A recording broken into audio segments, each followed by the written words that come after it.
친구들 안녕하세요. 반가. 네, 다시 이렇게 온라인으로 인사를 드리게 되었어요. 상황이 악화되어서 온라인으로 예배를 드리지만 다시 회복되어서 하루빨리 이 자리에 나와 예배할 수 있는 날이 오도록 우리 친구들 기도 많이 해주고, 비록 화면을 통해 보고 듣겠지만 이 현장에 같이 있다고 생각하고 같이 신나게 같이 찬양해 볼까요? 네, 믿음의 국께서요. 박수치면서 찬양하겠습니다. 어두운 바다, 어두운 바다, 젖은 어린 잎처럼 내가 사는 이 세상 빛이 되고 주님 나를 향해 계획하셨네.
네, 집에서 하는 거니까 손동작만 해도 좋고 일어나서 같이 크게 해줬으면 좋겠습니다. 내 안에 부어주셔서.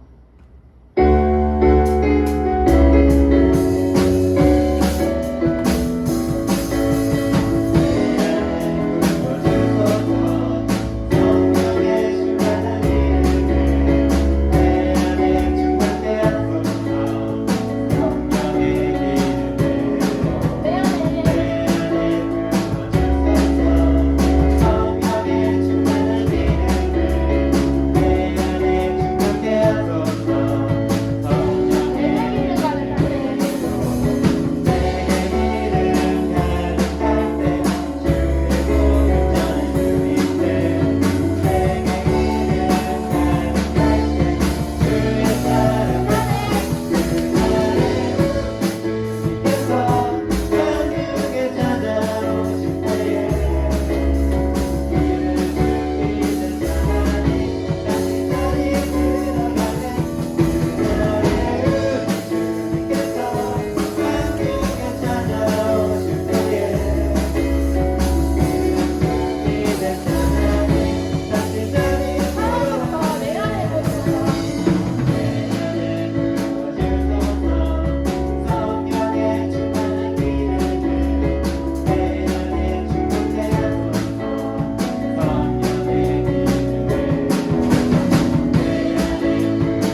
영광의 박수 올려드리겠습니다. 방금 찬양했듯이 성령의 기름이 여러분들에게 가득하길, 그리고 그 충만한 기름이 여러분의 삶을 통하여 주변 모두가 하나님을 알 수 있게 하는 저와 여러분이 되길 소원합니다. 우리는 살면서 너무나 많은 죄를 짓고 있죠.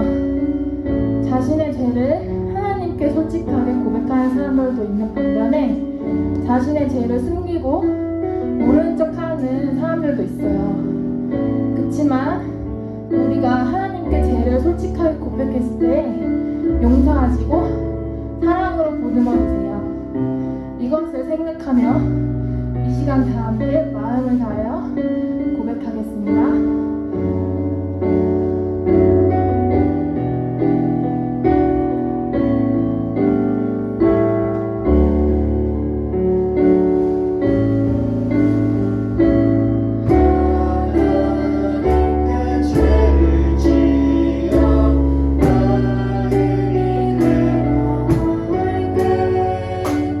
두려워 마세요.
말하라. 주 여호와의 말씀이니라.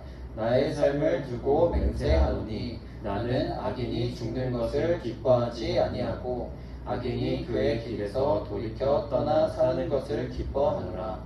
이스라엘 족속아 돌이키고 돌이키라. 너희 악한 길에서 떠나라.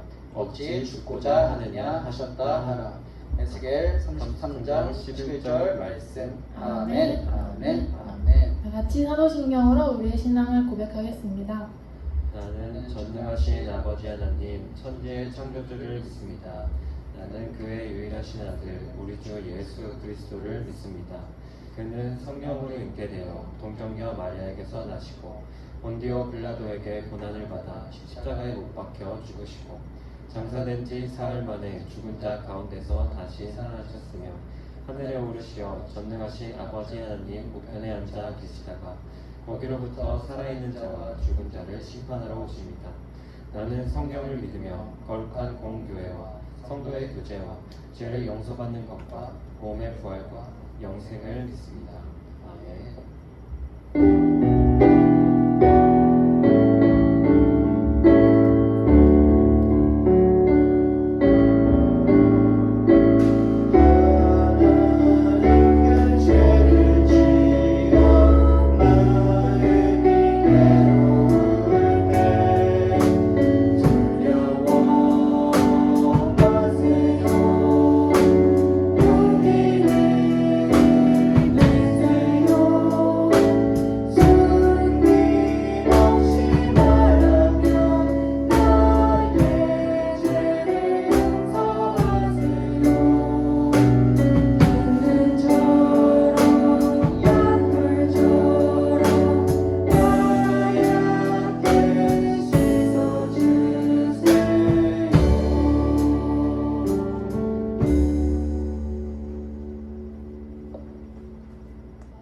두 손 모으고 기도하겠습니다. 사랑의 하나님, 지난 한 주와도 우리 친구들을 사랑으로 지켜주시고 거룩한 예배의 자리로 불러주신 주님의 은혜에 감사드립니다. 지난 한 주간 입술로 지은 죄, 마음으로 지은 죄, 행동으로 지은 죄가 있다면 이 시간 회개하오니 용서하여 주세요. 다시 악화되는 코로나19로 무척 힘든 시간을 보내고 있지만 주님의 말씀을 듣기 위하고 세상 속에서 빛과 소금처럼 살아가는 친구들이 되기를 기도드립니다. 오늘 예배에도 거룩하고 복된 말씀이 선포되게 하시는 목사님께 은혜를 더하여 주세요. 교회에서 예배드릴 그날을 위해 기도하는 선생님들, 우리 친구들, 특별히 온라인 예배와 영상을 준비하느라 애쓰시는 목사님과 교역자님들, 저희들 우리의 기도를 주님께서 들어주시고 선하신 주님 뜻대로 이루어지게 해주세요. 각 가정에서도 주님의 은혜와 축복이 가득하길 간구드리며 예수님 이름으로 기도드립니다. 아멘.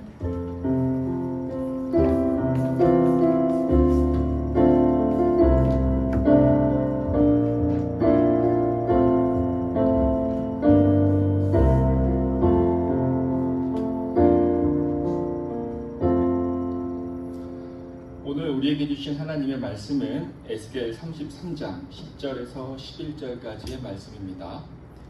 구약성경 1202페이지쯤에 있는 에스겔 33장 10절과 11절의 말씀을 우리 같이 함께 읽도록 하겠습니다. 시작. 그런즉 인자야 너는 이스라엘 족속에게 이르기를 너희가 말하여 이르되 우리의 허물과 죄가 이미 우리에게 있어 우리로 그 가운데서 쇠퇴하게 하니 어찌 능히 살리려 하거니와 너는 그들에게 말하라. 주 여호와의 말씀이니라. 나의 삶을 두고 맹세하노니 나는 악인이 죽는 것을 기뻐하지 아니하고 악인이 그의 길에서 돌이켜 떠나 사는 것을 기뻐하노라. 이스라엘 족속아 돌이키고 돌이키라. 너희 악한 길에서 떠나라. 어찌 죽고자 하느냐 하셨다 하라. 아멘. 네, 오늘도 영상으로 예배를 드리시는 우리 자양교회 초등부 친구들을 주님의 이름으로 환영하고 축복하고 사랑합니다. 네, 이렇게 보지 못하고 영상으로 인사를 드리게 되고 영상으로 예배를 드리게 되었습니다. 함께 모이지 못하지만 더 많은 친구들이 영상으로 예배를 드릴 줄 믿습니다.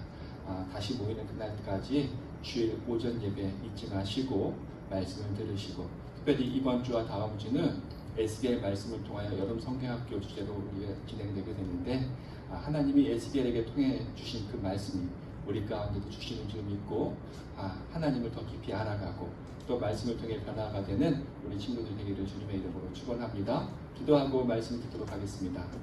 하나님 아버지, 작년에 이어 다시 또 이렇게 명상으로 예배를 드리게 되었습니다. 안타깝지만 더 간절한 마음으로 우리 아이들이 이 예배를 대하게 하여 주시고 예배에 참여하게 하여 주시옵소서. 예배드리는 그 아이들의 영혼이 힘을 얻게 하시고 또 예배드리는 그 가정이 주 안에서 밝게 세워져 가게 하여 주시옵소서. 감사하며 예수님의 이름으로 기도드립니다. 아멘.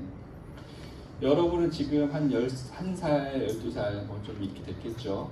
여러분의 30살은 어떤 모습으로 변해 있을까요? 여러분은 30살에 무엇을 하고 있을 것 같습니까? 아마 공부도 다 끝났겠죠. 남자친구들은 군대도 다녀왔을 것이고 내가 원하는 직장, 내가 하고 싶었던 일을 이제 자유롭게 할 수 있는 지혜도 잘하고 기도 잘하고 경제적으로 독립이 됐을 테니까 기대가 되십니까? 아마도 여러분의 30살의 모습은 지금보다도 더 멋있고 아름답고 이쁜 모습으로 되어 있을 줄 믿습니다. 오늘 본문의 주제, 본문을 쓴 에스겔, 그도 자신이 30살이 되기를 간절히 바라고 있던 사람 중에 한 명이었습니다. 에스겔은 레위인이었습니다. 제사장 집안 출신이죠. 레위인은 해야 할 것이 딱 정해져 있었습니다. 성전에서 봉사하는 것. 내가 하고 싶다고, 내가 성전에서 일하고 싶다고 누구나 할 수 있는 일이 아니라 그 일은 오직 레위인에게만 주어진 특권이었습니다. 그래서 에스겔의 아버지가 그랬던 것처럼 에스겔도 자신이 30살이 되면 성전에서 하나님을 제사하는 데, 하나님께 제사를 드리는 일에 섬기기 위해 준비하고 또한 그렇게 되기를 기다리고 있었거든요. 근데 그러나 막상 그가 30이 되었을 때에는, 그가 성전에서 일하기를 바랬을 30이 되었을 때는 성전이 아닌 바벨론의 포로로 끌려가 있게 되었습니다. 왜 성전이 아닌 바벨론에 있게 되었을까요? 이스라엘은 작은 나라입니다. 경상남북도, 전라남북도와 같은 크기의 땅이거든요. 작은 나라이기에 주변에서 많은 침략과 공격을 받을 수밖에 없었습니다. 특별히 바벨론이라는 나라에게 큰 침략을 당해왔는데요. BC 605년경에 바벨론의 침략으로 포로들이 끌려가게 됩니다. 이스라엘 사람들이 바벨론으로. 그 중에 한 사람이 다니엘이었습니다. 한 번으로 끌려간 것이 아니라 8년 후에 다시 2차로 이스라엘 사람들이 바벨론으로 끌려가게 되는데요. 그 두 번째로 끌려가게 된 사람 중에 한 명이 에스겔입니다. 이때의 나이가 약 25살이었어요. 그 시간이 지나서 그가 30이 되었을 때는 성전이 아닌 바벨론의 포로로 있게 된 상황이죠. 비록 1차, 2차 포로로 끌려왔지만 그 사람들은 소망이 있었습니다. 나 곧 돌아갈 거야. 이스라엘로 다시 돌아갈 거야. 그리 오래 이곳에 있지 않을 거야 라는 생각을 하고 있었습니다. 왜냐하면 성전이 아직 예루살렘에 그대로 건재해 있기 때문이죠. 성전은 단순히 건물이 아니라 하나님이 그들과 함께 하신다는 상징이었습니다. 그러니 아직 성전이 그대로 있기에 우리들도 곧 이스라엘 땅으로 다시 돌아갈 것이다. 또한 이러한 메시지를 전하는 선지자들도 있었습니다. 그러나 이때에 하나님께서는 에스겔을 부르셔서 그 포로로 끌려온 사람들에게 하나님의 말씀을 선포하게 하셨는데요. 에스겔 7장 6절과 7절을 함께 읽도록 하겠습니다. 시작. 끝이 왔도다. 끝이 왔도다. 끝이 너에게 왔도다. 볼지어다. 그것이 왔도다. 이 땅 주민아, 정한 재앙이 내게 임하도다. 때가 이르렀고 날이 가까이 왔으니 요란한 날이요 산에서 즐거이 부르는 날이 아니로다. 에스겔이 선포한 하나님의 말씀은 이스라엘 사람들이 기다렸던 소식이 아니었습니다. 곧 돌아가겠지, 이런 기쁜 소식이 아니라 이스라엘은 철저히 망할 것이다. 성전은 철저히 회파될 것이다. 무너질 것이다. 이 메시지를 전하게 하셨습니다. 이 에스겔의 말을 들은 사람이 듣고 싶었을까요? 믿고 싶었을까요? 그렇지 않죠. 자신이 기다렸던 소식이 아니기에 그럴 리가 없어. 너는 거짓 선지자야. 이렇게 에스겔을 미워했겠죠. 아무리 그런다 한들 하나님의 말씀이 바뀔 일은 없습니다. 하나님이 선포하신 그 말씀대로 이스라엘, 예루살렘은, 성전은 돌 위에 돌 하나 남지 않고 철저히 무너지게 되었습니다. 에스겔 33장 21절을 같이 읽도록 하겠습니다. 시작. 우리가 사로잡힌 지 12째 해 10째 달 5째 날에 예루살렘에서 도망하여 온 자가 내게 나와 말하기를 그 성이 함락되었다 하였는데 진짜로 말씀대로 무너졌습니다. 성전이 무너졌습니다. 성전 앞에서 말씀드린 것 같이 하나님의 임재하시는 하나님의 집이었습니다. 그런데 그 성전까지도 이방인에 의하여 철저하게 파괴되었고 회복될 수 없을 지경에 이르게 되었습니다. 꼭 그렇게 하셔야만 했을까요? 이스라엘 땅은 하나님이 이스라엘 백성에게 주신 약속의 땅이고 성전은 하나님의 임재하시는 하나님의 거룩한 성소인데요. 왜 그렇게까지 꼭 무너뜨리셔야만 했을까? 에스겔도 자신이 하나님의 말씀을 선포하긴 했지만 에스겔에게 생각도 그랬을 것 같아요. 하나님 꼭 그러셔야만 했습니까? 다른 방법은 없었습니까? 에스겔 8장에 보면 하나님이 에스겔을 데리시고 예루살렘 성전으로 가시는 장면이 나와요. 거기서 보면 놀라운 광경이 나오는데요. 예루살렘 성전 안에 질티의 우상이 세워져 있습니다. 어디에? 성전 안에. 그리고 성전 안에 여러 방들이 있는데 그 방들을 딱 들어가서 보면 뭐가 보이냐면 이스라엘 70 장로들이 모여서 벽에 우상을 그리고 여러 곤충을 드리고 그 그린 그림에 절을 하고 있습니다. 그리고 성전 북쪽 문에 여인들이 모여 담무스라는 우상을 위하여 울며 애곡하고 살려달라고 절하고 있고요.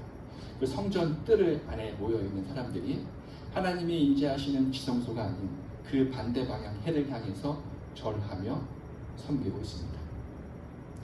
이전에도 우상을 섬긴 이스라엘 백성들은 있었죠. 그런데 성전 안은 아니었어요. 성전 밖에서 다른 곳에서 제단을 쌓고 우상에게 절을 한 적은 있지만 성전 안에서 그랬던 적은 없어요. 그러나 1차, 2차 포로로 끌려온 사람들이 바벨론에 있을 때 남아있는 이스라엘 사람들은 성전 안에서 그런 끔찍한 일을 저지르고 있었던 거예요. 한번 생각을 해보세요. 여기 지금 십자가가 있고 여기서 하나님을 예배하고 있습니다. 그런데 이곳에 불상을 세워놓고 무당을 불러다가 굿판을 벌이고 있다고 생각을 해보십시오. 찬양하는 소리가 아니라 굿하는 소리가 온 이 교회 안에서 울려 퍼진다고 생각을 해보십시오. 끔찍하겠죠? 아, 세상에 망하겠다. 하나님이 정말 참을 수 없으시겠다. 아마 이 생각이 들 겁니다. 네, 이스라엘 백성들이 그렇게 성전 안에서 그런 죄악을 저지르고 있었던 거예요. 그러니 하나님이 가만히 두실 리가 없죠. 이스라엘이 멸망하는 것은, 성전이 무너진 것은 이스라엘이 작은 나라고 힘이 없었기 때문이 아니에요. 하나님이라는 그 분이 신성이 약해지거나 능력이 갑자기 줄어들었기 때문이 아니에요. 이스라엘의 죄악 때문이었습니다. 그 죄가 이스라엘을 성전을 망가뜨리게 한 것이죠. 그런 자들에게 하나님은 에스겔을 세우셔서 그들의 죄를 지적하는 파수꾼으로 세우신 거예요. 그들의 죄를 지적하게 하시고 꾸짖고 돌이켜 회개하라는 메시지를 전하게 하신 겁니다. 그러면 회개하면 됩니까? 너무 늦진 않았을까요? 이렇게 나라가 망해지고 설마 했던 성전까지 무너졌는데 지금에 와서 회개한다 한들 너무 늦진 않았을까요? 그런 생각에 이스라엘 백성들이 있었습니다. 우리 에스겔 33장 10절의 말씀을 읽도록 하겠습니다. 시작. 그런즉 인자야 너는 이스라엘 족속에게 이르기를 너희가 말하여 이르되 우리의 허물과 죄가 이미 우리에게 있어 우리로 그 가운데서 쇠퇴하게 하니 어찌 능히 살리오 하거니와. 회개의 메시지를 들은 이스라엘 사람들이, 포로로 끌려온 사람들이 이렇게 얘기를 하는 겁니다. 우리가 봐도 우리가 너무 죄가 많다, 너무 늦었다, 너무 악을 많이 행했다. 그런 우리가 회복할 수 있을까? 도저히 회개할 용기가 나지 않고 회개해도 바뀔 것 같지 않습니다. 그러기에 하나님은 에스겔을 다시 또한 골짜기로 데리고 가십니다. 그 골짜기로 가서 보여주신 것이 있는데 많은 사람들이 죽어 뼈가 된 것을 보여준 거예요. 죽은 시체가 아니라 아예 죽은 시체가 썩어서 살이 하나도 없고 마른 뼈만 잔뜩 쌓여져 있는 것을 보여주십니다. 이 뼈를 왜 보여주시는가? 37장 11절의 말씀입니다. 시작. 또 내게 이르시되 인자야 이 뼈들은 이스라엘 온 족속이라. 그들이 이르기를 우리의 뼈들이 말랐고 우리의 소망이 없어졌으니 우리는 다 멸절되었다 하느니라. 근데 그들의 생각이 맞습니다. 이스라엘에게는 어떠한 소망도 남아있지 않습니다. 마른 뼈가 다시 살아날 것을 기대할 수 없었던 것처럼 이스라엘 사람들은, 이스라엘 나라는 그 마른 뼈와 같이 살 소망이 전혀 없는 자들이죠. 그런데 회개한다 한들 소망이 있습니까? 가능성이 있습니까? 있습니다. 왜? 하나님이 그러길 원하시기 때문이죠.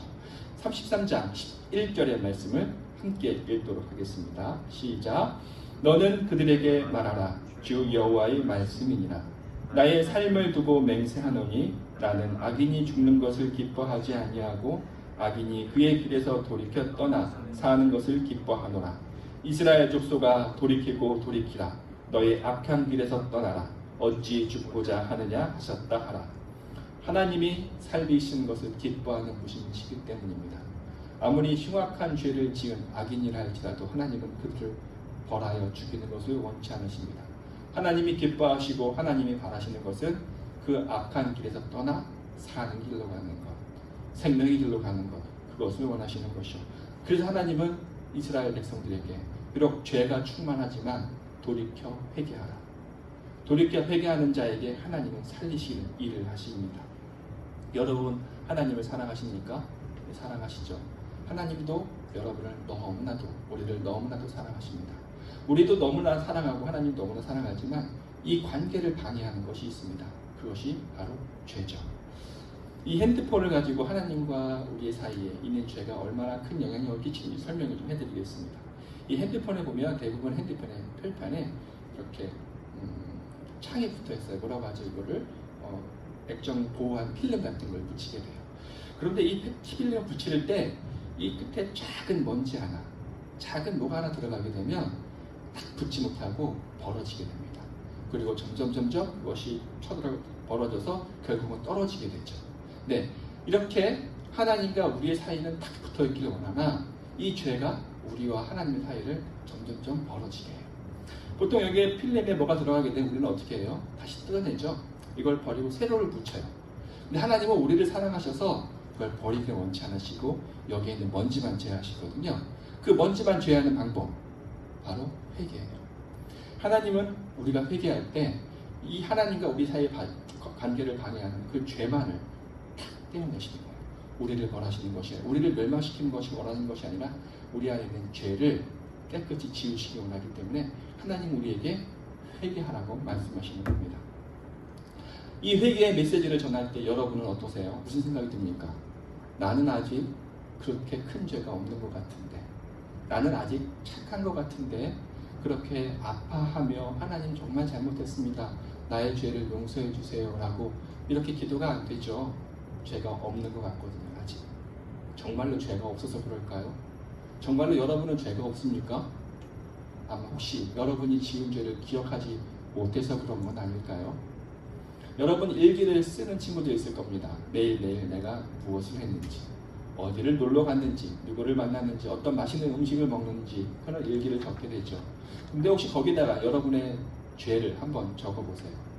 매일매일 내가 어떤 생각을, 어떤 악한 행동을 했는지, 누구에게 상처 주는 말을 했는지 한번 매일매일 적어보시기 바랍니다.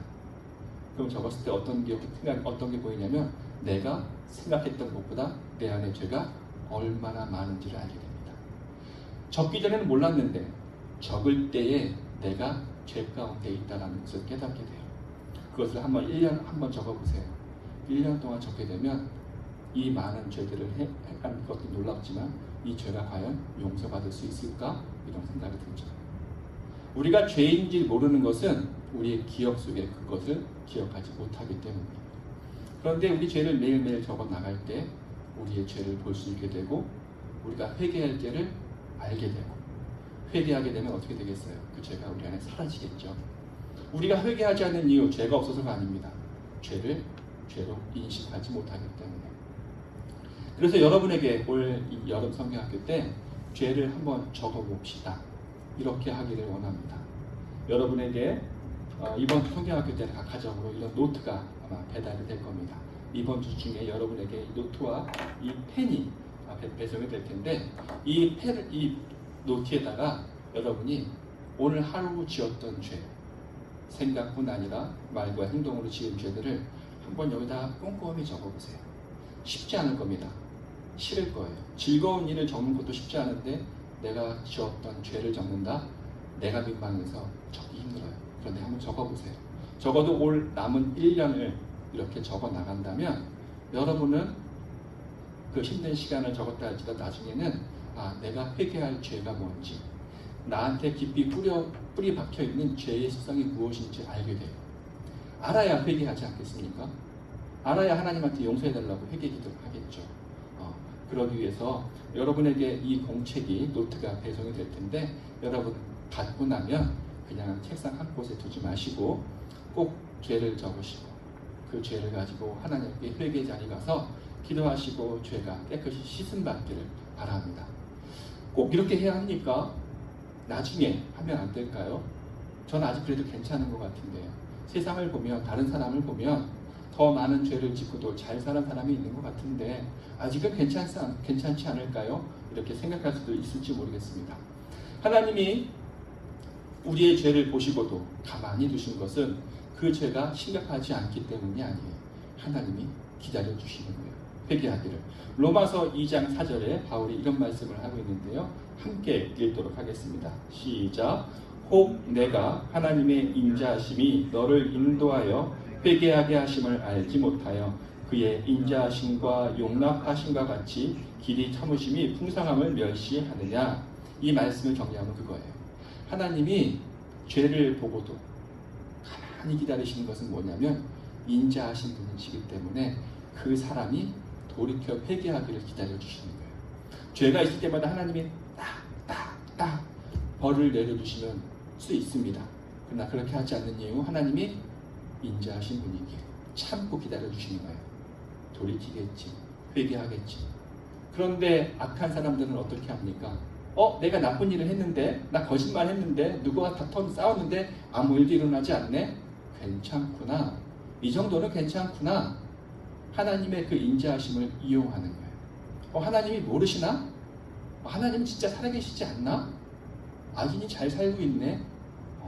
하나님이 그냥 두고 계시는 것은 힘이 없어서 몰라서가 아니라 기다려주시는 거예요. 무엇하기를? 회개하기를. 스스로 회개하기를.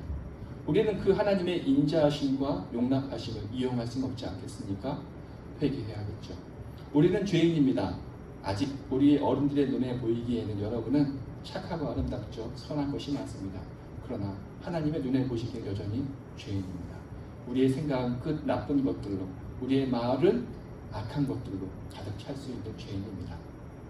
그러기에 우리는 회개해야겠죠. 그래서 여러분에게 좀 어려운 부탁을 합니다. 여러분만 하는 것이 아니라 우리 선생님들도 그것을 함께 하기로 했습니다. 나의 죄를 적고 내가 스스로 나의 죄를 살피는 파수꾼이 되어서 죄를 적는 거예요.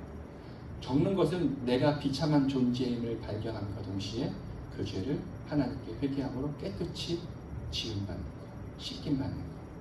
그래야 하나님으로부터 오는 복과 하나님의 은혜가 우리 안에 더 충만히 임하기 때문이죠. 악은 어떤 모양이라도 버리다 말씀하고 있습니다. 죄가 우리에게 어떨 때는 재미로 친근한 것으로, 신기한 것으로 다가와서 우리에게 익숙하게 만들어요. 죄가 바보가 아니에요. 흉악한 모습으로 여러분에게 다가오지 않습니다. 한두 번은 괜찮은 걸로, 재미있는 것으로, 때로는 그 죄로 말미암아 경제적인 유익을 얻을 때가 있어요. 그래서 괜찮구나, 이런 착각을 하게 만드는 것도 하는데요. 그렇지 않습니다. 죄는 버려야 합니다. 어릴 때부터 내 안에 있는 죄가 뿌리 내리지 않도록, 죄가 아닌 하나님의 선한 것이 내 안에 심겨져서 선한 열매를 맺을 수 있어야 하는 것, 그것이 바로 회개입니다.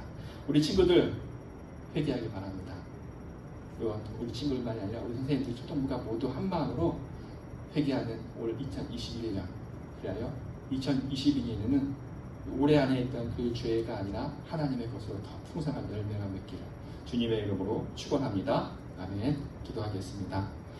하나님, 이스라엘 백성들이 그 악을 행하여 결국은 멸망을 당하고 말았습니다. 그러나 하나님은 그들을 영원한 형벌 가운데 두지 않으시고 회개함으로 말미암아 그들을 살리길 원하셨습니다. 우리 안에 있는 죄도 지금은 작고 괜찮은 것 같으나 그냥 두기다가는 결국은 이스라엘 백성과 같은 흉악한 죄를 범하게 됩니다. 어려서부터 우리 아이들이 죄를 죄로 여기게 하시고 죄를 하나님 앞에 올려드려 회개함으로 우리 아이들 가운데 늘 선한 것만 남기. 공책과 펜이 배송이 될 거예요. 이 펜이 무엇이냐면 시크릿 펜이에요. 아마 여러분 아는 친구들 알 텐데 죄를 적으라고 했지만 죄를 적게 되면 여러분 좀 민망하죠. 가족이 볼까봐 그 보고 나서 놀리진 않을까. 그래서 이 시크릿 펜으로 적으면 보이지 않아요. 그런데 이렇게 LED로 이렇게 비치면 그 글씨가 보이게 되거든요. 그러니까 죄를 적는데 죄를 어떻게 적어야 하는가 하면 그냥 거짓말했습니다 이게 아니라 내가 어떤 상황에 예를 들면 엄마에게 혼나지 않으려고 게임을 했으나 혼나지 않으려고 거짓말했습니다. 내가 누구에게 자랑하려고 거짓말했습니다. 누구와 사이좋게 지내는 게 싫어서 이간질 시켰습니다. 구체적으로 적는 것. 그렇게 적어 나가는 거예요. 그렇게 적어 나가고 적어 나갈 때 한 그걸 몇 개월 하게 되면 뭐냐면 어떤 죄들은 나도 모르게 한 죄들이 있지만 어떤 죄들은 나에게 뿌리가 박혀서 늘 일상이 되어 있는 죄들을 보게 될 거예요. 아, 이 죄가 나에게 깊이 뿌리 내렸구나. 이 죄는 나에게 습관이 되어서 내가 죄로도 인식을 못하고 있구나. 그것을 알게 돼요. 그것을 꾸준히 적어 나갔을 때. 그래서 여러분들이 이것을 죄를 적는 노트로 생각을 하시고 매일매일 적어 나가시게 됩니다. 이거를 우선 이번 주에 안에 여러분에게 배송을 받게 되는데요. 이걸 받고 이렇게 사진을 찍어 주시면 됩니다. 선생님한테. 그러면 여름성경학교 선물이 지급이 돼요.